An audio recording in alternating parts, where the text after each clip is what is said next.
this episode, we're going to look at using a lot of different technologies that Rails offers so that we can provide a real-time feedback to the end user when we are doing a large process. So in this example, we're going to have a link which makes a request back to the Rails server, and that request is going to do a lot of calculations.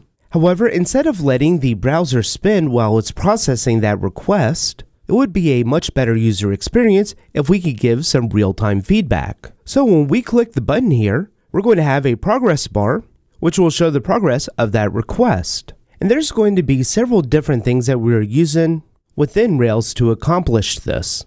And so the main components of the application that we'll be building is going to be first the RailsUJS. And that is just the unobtrusive JavaScript. And then ActiveJob will be used to process that heavy background task. And then we'll use ActionCable to provide the client with real-time updates. And then we'll use Stimulus.js for initializing and subscribing to an ActionCable channel, and then also handling whenever it receives a broadcast from ActionCable to then update the progress bar.